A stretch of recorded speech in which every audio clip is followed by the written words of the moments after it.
Bonjour, je suis Sandra Samoura. Bienvenue sur le podcast L'éclat féminin. Bonne écoute.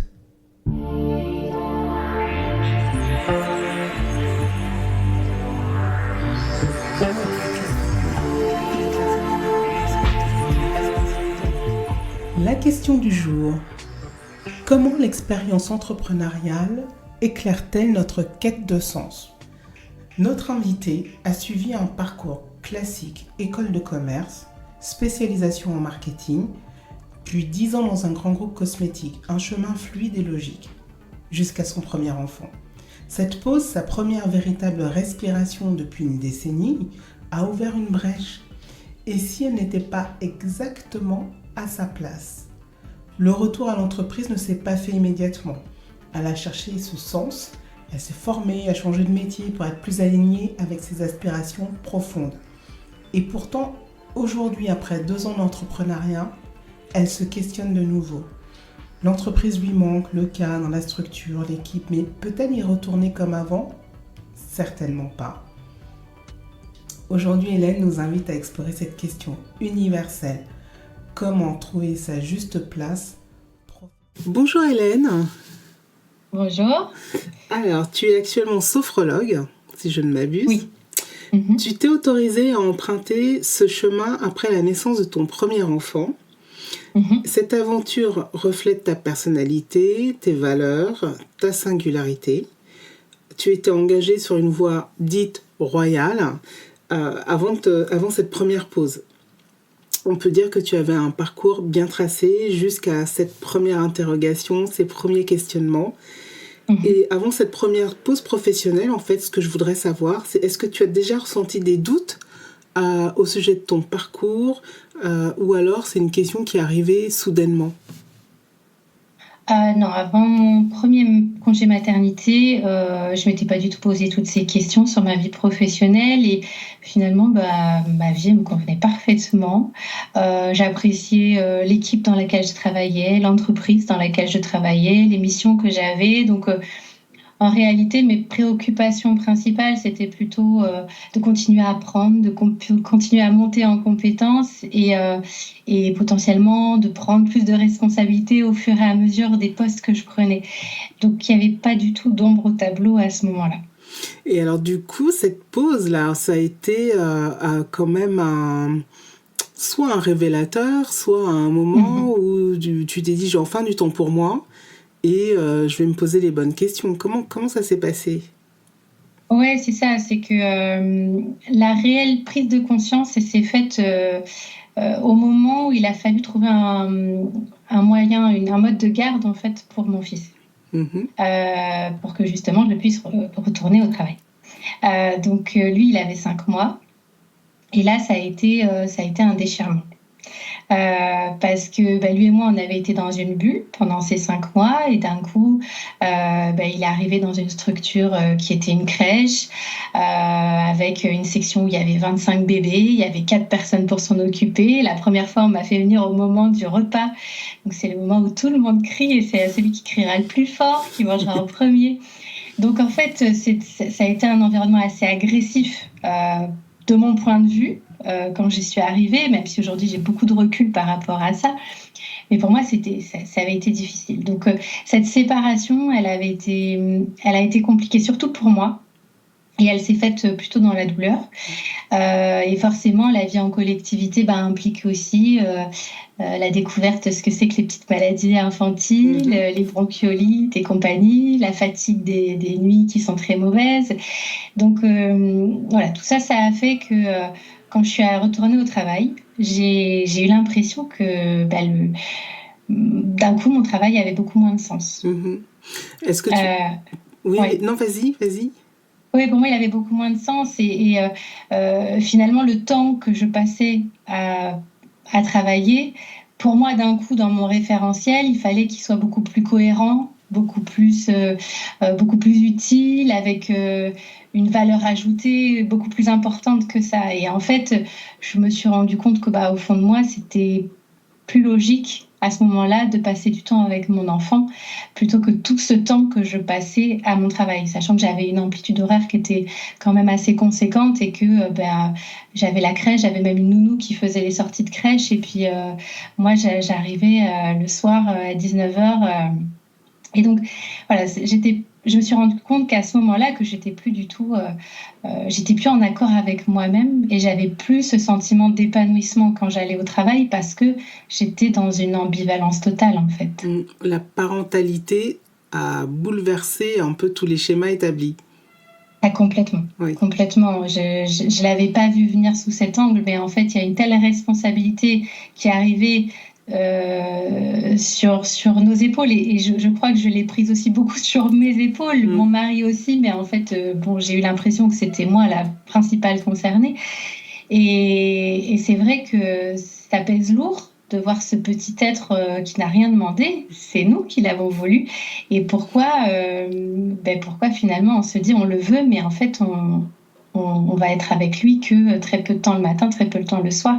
Pour moi, il y avait un manque de cohérence en fait là-dedans. Et ce manque de cohérence, est-ce que c'est ça qui t'a poussé à réfléchir à un autre métier puisqu'aujourd'hui tu es sophrologue, donc tu as vraiment fait un virage important. Est-ce que c'est ce besoin de trouver un métier vraiment en cohérence avec cette nouvelle vie, ton rôle de mère, la place de ton enfant, dans le couple, dans la famille ? Oui, c'est ça, c'est de ce manque d'alignement qui est né justement cette réflexion qui était un peu plus profonde sur ce fameux métier qui avait plus de sens pour moi en fait. Donc après, voilà, j'ai fait le point. Qu'est-ce que j'aime ? J'aime beaucoup tout ce qui est autour de la psychologie, de la santé mentale. Et puis, il y a de ça quelques années, j'avais suivi quelques séances avec une sophrologue et ça m'avait vraiment beaucoup apporté. Ça m'avait justement aidé à dépasser des blocages psychologiques que j'avais à ce moment-là. Et ça m'a aidé à trouver mes propres solutions, à retrouver confiance en moi. Et ça a été le point de départ d'une vie super chouette où je suis partie 1 an à l'étranger. J'ai eu une année hyper enrichissante, hyper épanouissante. Et en fait, c'est pour ça que quand je suis rentrée de mon premier congé maternité, je me suis pas dit je veux devenir sophrologue, pas du tout. Parce que pour moi c'était pas possible en fait. C'était encore inatteignable. Pour moi c'était inatteignable. Et puis c'était aussi pas cohérent avec mon parcours finalement. Je me suis dit non, c'est pas la voie que j'ai choisie en fait, donc je peux pas changer. Mais je me suis dit si je veux continuer à m'épanouir en gardant ce travail, il faut que j'apprenne, que je me forme à une discipline qui me permette de travailler sur le développement personnel, sur la gestion du stress et sur le bien-être mental. Et donc, de là est venue l'envie de me former à cette méthode en parallèle de mon métier. Et alors, ça a été facile ? Ça a été une évidence ? Alors, non, c'est surtout que j'ai énormément appris. Donc, en fait, ça a compensé un vrai manque que j'avais dans mon travail à ce moment-là. Et ça m'a permis, moi, de m'épanouir d'un point de vue mental et de me dire, j'apprends, en fait. OK, c'est pas grave. Alors, en plus, j'y prenais beaucoup plus de temps sur mon temps personnel parce que c'était le week-end. Ça a été sur 1 an, donc j'y ai passé pas mal de temps. Mais en fait, c'était tellement intéressant que pour moi, ça valait le coup. Et que finalement, ce temps que j'accordais à la formation, moi, m'aidait à grandir dans mon fort intérieur et donc c'était bénéfique aussi pour ma famille. Donc finalement, pour moi, c'était un cercle vertueux. Et après, la réflexion, elle s'est faite sur du long terme, c'est-à-dire que ensuite, on a décidé de quitter Paris. Puisque mon mari avait trouvé une opportunité dans le sud de la France. On est parti. Moi, j'attendais mon 2e enfant à ce moment-là. Et puis un temps de réflexion s'est installé. Je me suis demandé, alors est-ce que je repars sur un job en marketing maintenant ? J'ai fait des entretiens. J'ai eu des entretiens où je me suis dit, j'ai pas du tout envie en fait de travailler là. C'est pas le moment, j'ai pas envie. Et en fait, je me suis dit, mais j'ai fait cette formation, je l'ai finie. Je peux finalement me certifier et pourquoi pas tenter l'aventure. Et c'est comme ça, en fait, qu'est né vraiment le lancement de mon activité, en fait. Parce que finalement, ça correspondait en tout point à ce que je cherchais. Alors certes, il y avait pas mal de questionnements autour de cette activité parce que très différente de ce que j'avais pu faire avant. Mais je me suis dit, en fait, j'ai qu'une vie. Si je tente pas maintenant, je le ferai peut-être jamais parce que c'est le moment justement, c'est les transitions qui permettent souvent de faire ça. Quand on est installé souvent dans une routine, c'est très très difficile de sortir. Là, j'avais tellement tout changé dans mon environnement que quitte à changer, autant changer aussi le domaine pro. Et donc, c'est comme ça que je me suis lancée en me disant, ça coche toutes les cases pour moi. C'est un métier qui a du sens, c'est un métier qui va me permettre de m'épanouir, c'est de la découverte de l'entrepreneuriat, de la gestion d'une activité de A à Z. Et puis, je peux organiser mon planning comme je le veux avec mes enfants. Donc, finalement, pourquoi je ne tenterais pas ? Quand je t'écoute, j'entends que finalement, ce virage vers l'entrepreneuriat, il s'est fait aisément puisqu'il a découlé de beaucoup de moments plaisir, puisque tu as appris, tu t'es formé, il y a eu de la place pour tes enfants, il y a eu un grand changement familial. Ouais. Et du coup, je n'entends pas ce que j'entends d'habitude sur je me lance dans l'entrepreneuriat, j'ai un peu peur, il y a des freins, c'est compliqué. Est-ce qu'on pourrait dire que tu t'es lancé dans cette aventure sans voir le côté peut-être un peu négatif que peut être l'entrepreneuriat? Non, j'avais quand même pas mal de questionnements et de craintes sur l'activité, mais ça pesait pas aussi lourd que tout ce que je pensais de positif sur cette activité.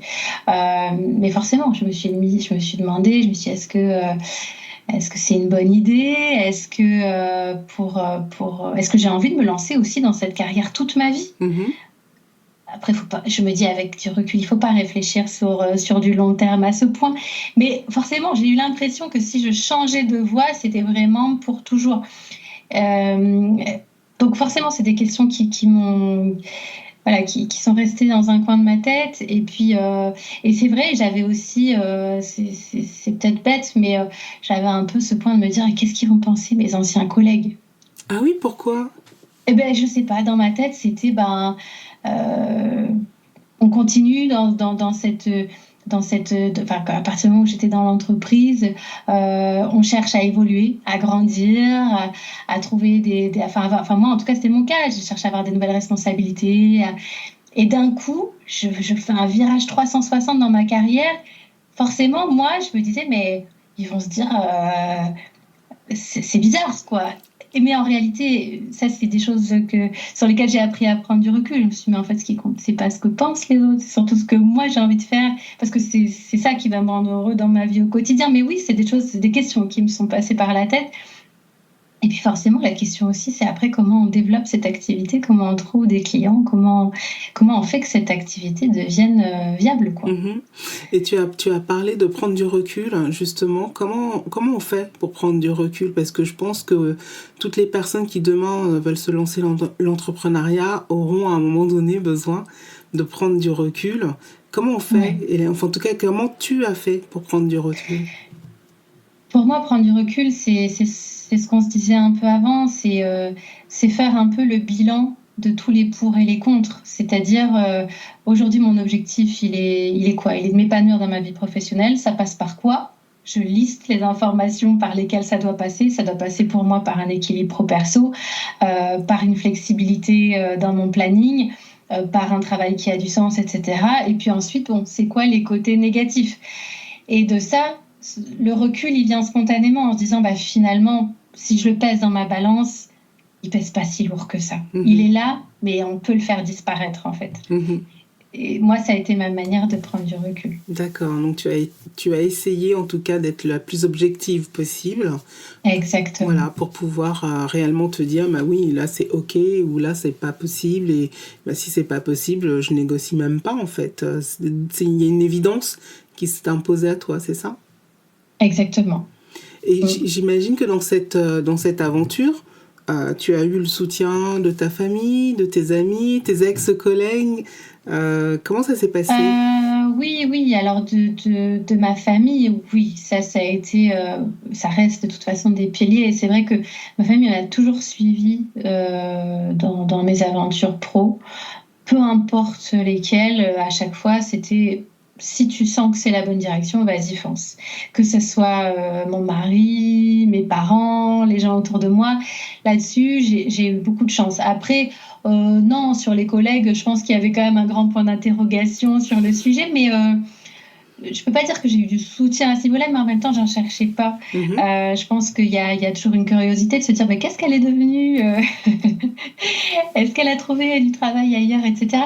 Je pense que oui, il y a une curiosité, mais en même temps, enfin voilà, c'est humain, mais enfin, je pense pas qu'il y ait de jugement sur le sujet. En tout cas, oui, j'ai été vraiment soutenue, et ça a été hyper important pour moi. Ouais. Oui, c'est important d'être soutenu lorsqu'on fait un virage à 360, parce que j'imagine que l'on perd un petit peu ses repères, il faut tout rebâtir. Donc là, le fait de pouvoir se dire « je sais où me ressourcer lorsque j'en ai besoin », c'est primordial. Donc c'est pour ça que j'insiste un petit peu, parce que c'est important de se dire que oui, l'entrepreneuriat, ça nous bouscule, mais avoir des petits moments, ou en tout cas des parenthèses qui permettent de nous ressourcer, c'est indispensable. Et aujourd'hui, cet équilibre que tu as trouvé, il est stable pour toi, tu es contente, tu as réussi à développer ton entreprise, tu as tes clients.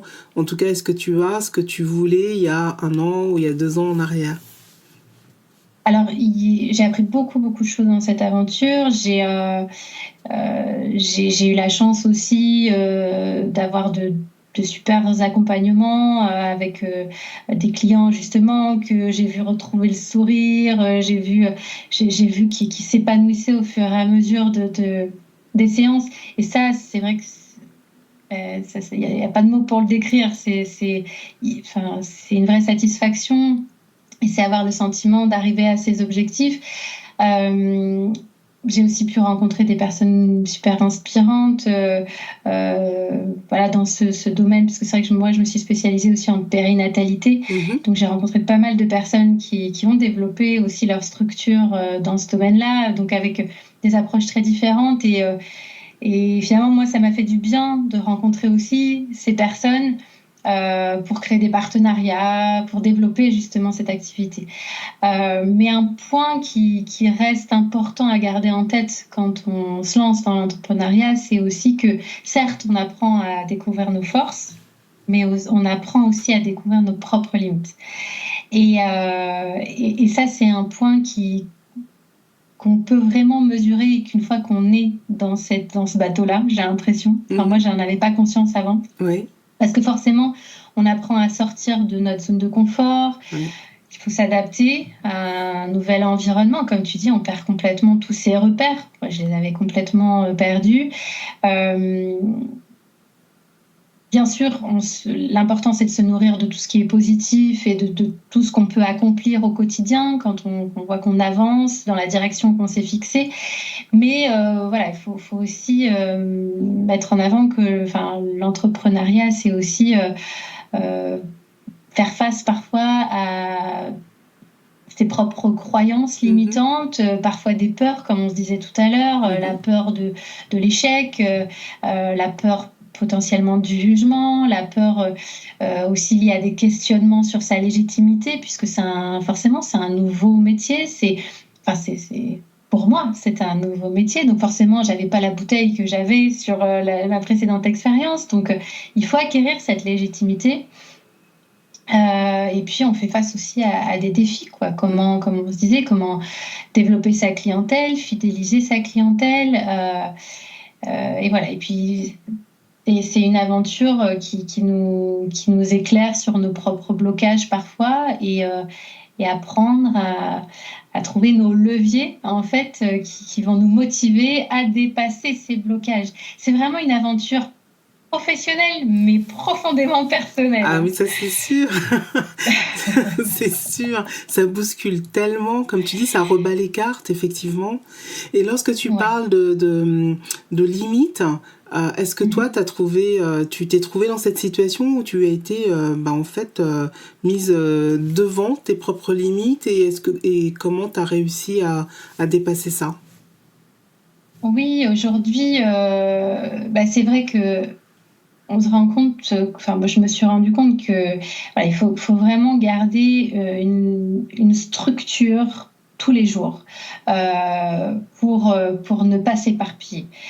Faut garder un objectif clair, se remettre des objectifs régulièrement, s'assurer de les atteindre, ces objectifs, se challenger, se motiver. Il faut s'auto-motiver sans arrêt. Parce que finalement, vu qu'on est tout seul dans la barque, on a vite fait de se dire, bon, c'est pas grave. Et c'est là le piège, en fait.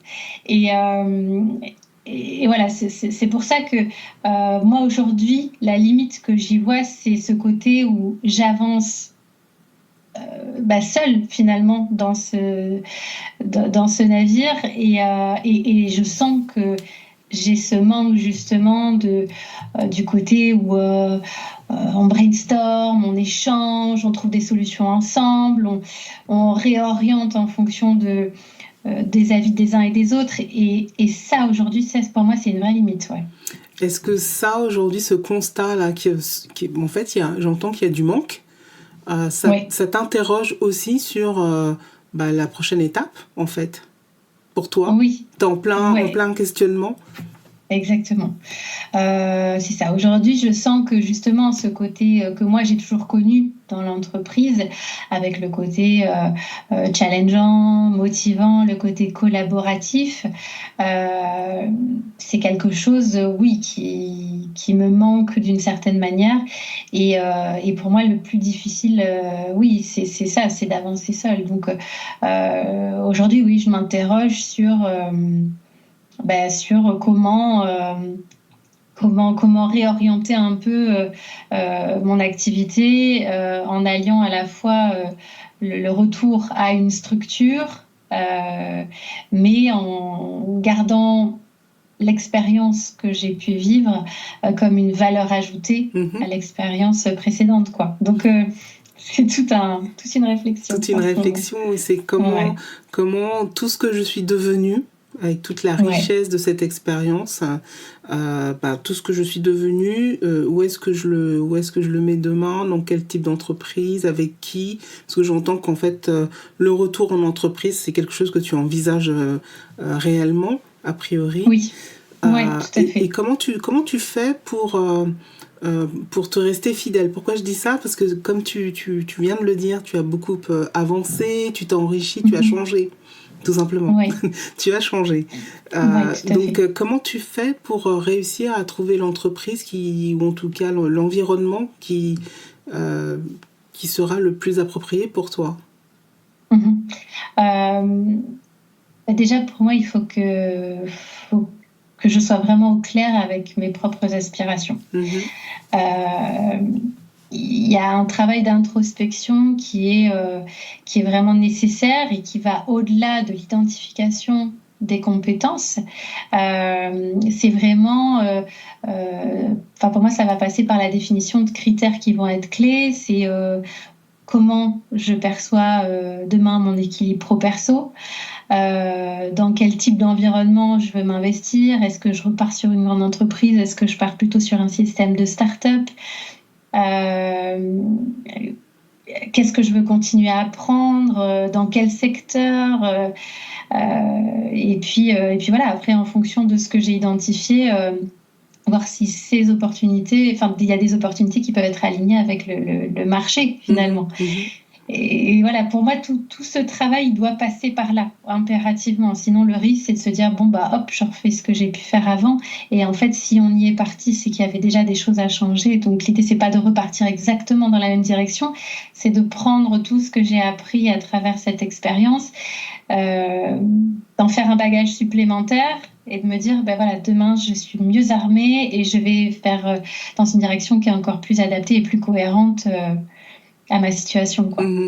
Donc en fait, il n'est pas du tout question de se dire que demain tu reprends un job en marketing comme il y a 2, 3 ou 4 ans dans le même type de structure, parce que là c'est au moins tu es sûr que tu sauras faire et que tu connais. C'est pas ça. Non, c'est pas ça. Mais j'avoue que c'est très tentant parce qu'on se dit j'ai une valeur ajoutée dans ce domaine, je peux apporter des choses, mais en réalité, je sais que rapidement, ça va bloquer avec, avec ce que j'attends aussi de l'équilibre vie pro, vie perso, en fait. Oui, c'est ça qui est le plus important. En tout cas, cette expérience pour toi, ça a été de toute façon une richesse. Oui.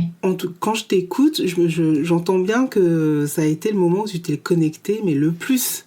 Exactement. C'est ça, hein. Et surtout, tu t'es autorisé à faire une pause pour savoir qui est Hélène, en fait, et qu'est-ce qui me plaît, qu'est-ce que j'ai envie de faire avec ma famille, mes enfants, et avant tout, la personne la plus importante, c'est moi.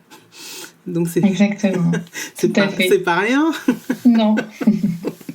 Et alors, moi, je trouve ça super que tu en parles comme ça, parce que souvent, dans l'inconscient un peu collectif, on se dit, je me lance dans l'entrepreneuriat, j'arrête et je fais autre chose et je retourne dans le salariat, c'est parce que j'ai raté ou c'est parce que j'ai échoué. Moi, j'entends pas ça du tout de ta part. On est d'accord? Non, pas du tout. Non, l'idée, c'est vraiment de reconstruire un nouveau projet, de tirer les conséquences des faits passés et de se dire je mets un maximum de cartes dans mon jeu pour trouver ce qui me ressemble le plus. Et puis après, voilà, garder toujours en tête qu'en fait, notre curseur, il évolue avec le temps. Et ce que je pense aujourd'hui, il évoluera certainement dans 3, 5 ans.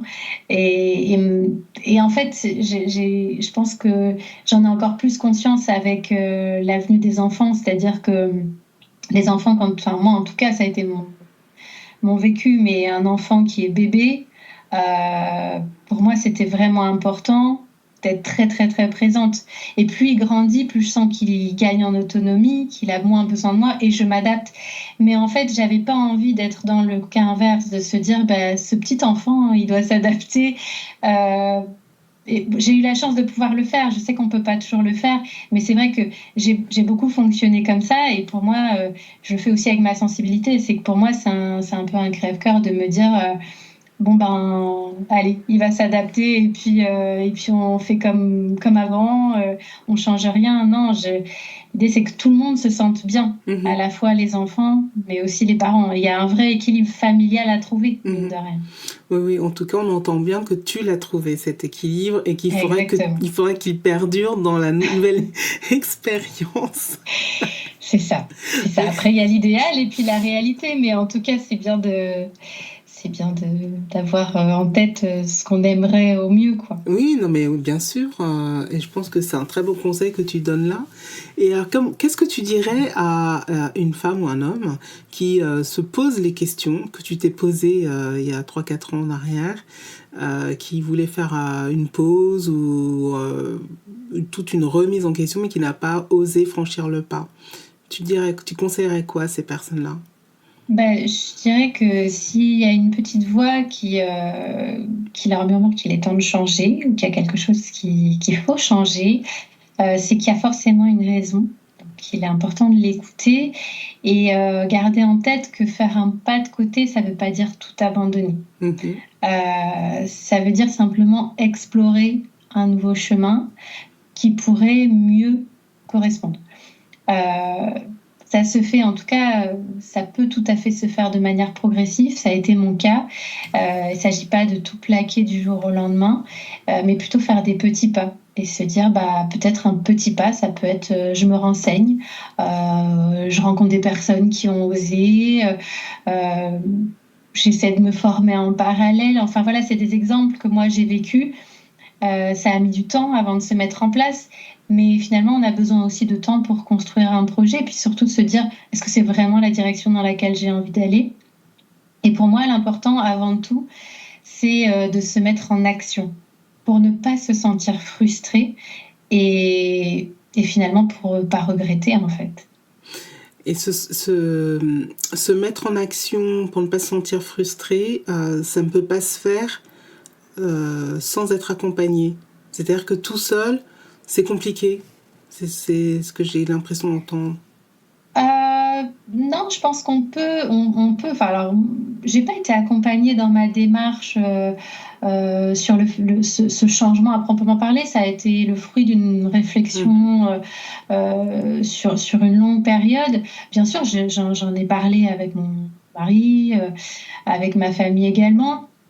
Si j'avais certainement, si j'avais eu déjà des réflexions du type oh, c'est complètement inconscient, je serais peut-être pas là aujourd'hui où je suis.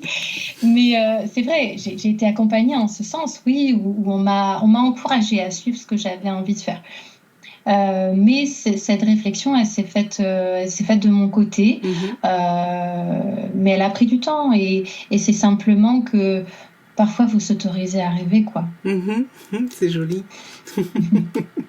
Et alors, s'autoriser à rêver, est-ce que à un moment donné, pour accrocher quand même la terre, pour accrocher, oui.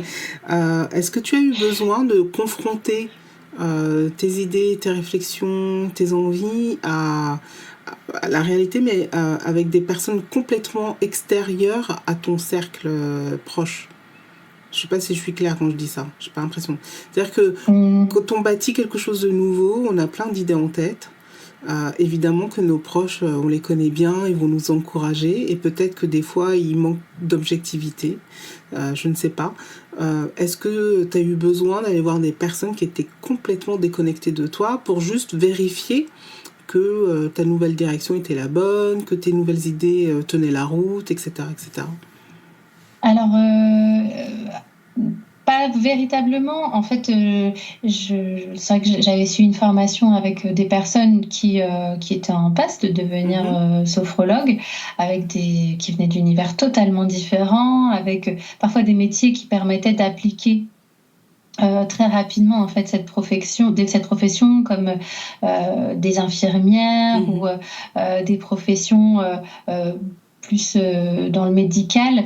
Voilà, c'était pas mon cas, mais c'est vrai que j'en ai discuté beaucoup aussi avec elles, avec leur façon de voir les choses. Moi, j'aurais adoré pouvoir suivre en séance une autre sophrologue pour aussi pouvoir me faire un avis, parce que forcément, on suit une formation pendant 1 an, mais jamais j'ai pu assister à ça. Et ça m'aurait beaucoup plu.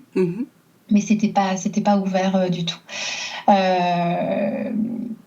Après, en effet, je pense que quand on veut se lancer dans une aventure, l'idéal, quand on le peut, c'est de pouvoir faire des tests métiers. Oui. C'est des choses que j'ai découvert après, qui étaient possibles de faire. Mais en effet, c'est faire des tests métiers, se dire, bah voilà, j'échange avec une entreprise, j'aimerais beaucoup faire ce métier. Est-ce que vous m'accordez une journée où je viens et je vis votre vie et certaines entreprises sont d'accord pour ce genre de choses, et je pense que c'est la meilleure chose à faire pour se projeter sur un métier. C'est un très bon conseil, ça. Oui, effectivement, le test, oui, très très bien. À retenir. Et donc, ma dernière question pour toi, Hélène. La sophrologie, sans regret, tu la laisses de côté. Ça ne veut pas dire que tu n'y reviendras jamais, d'ailleurs, hein. On ne sait pas, parce que tu es encore très jeune. Mais en tout cas, aujourd'hui, tu sais que voilà, ça t'a amené à cette nouvelle posture, cette nouvelle réflexion qui t'amènera ailleurs demain, dans très peu de temps ou dans un peu plus de temps. Exactement. Ouais. Oui, c'est ça. Je le vis comme un tremplin et comme une expérience qui m'a appris beaucoup de choses. Notamment sur toute la partie l'écoute active, comment accompagner des personnes à travers des protocoles qui soient personnalisés, pouvoir m'adapter à chaque personne. J'ai vraiment développé pas mal de choses grâce à ça. Une compréhension aussi différente de celle que je pouvais avoir auparavant, et oui, en fait, c'est plus des qualités personnelles aussi que ça développe au-delà des compétences professionnelles, qui, je pense, sont des atouts quand on les cumule à des expériences passées. Et puis, en plus de ça, c'est vrai que c'est une méthode qui aide aussi dans le quotidien, puisque ça reste des méthodes de gestion des émotions. À vrai dire, alors je sais pas comment ça évoluera, mais c'est vrai que dans un coin de ma tête, j'ai pas envie d'abandonner à 100% le sujet. Je veux continuer à travailler sur le sujet, mais plus on va dire sur un projet annexe qui est un peu projet passion, mais pas forcément en faire voilà la suite de mon projet professionnel, quoi. Ok. Alors, qu'est-ce qu'on peut te souhaiter, Hélène? Eh bien, de m'épanouir dans ma future vie professionnelle. Ben voilà, donc en tout cas, moi, je te le souhaite. Je te souhaite Merci beaucoup. de t'épanouir dans ta prochaine vie professionnelle et de trouver très vite ce que tu auras envie de faire et pour t'épanouir, effectivement. Et je te remercie énormément d'avoir partagé ce temps avec moi aujourd'hui. Merci beaucoup. Merci à toi, c'était un plaisir. Merci beaucoup.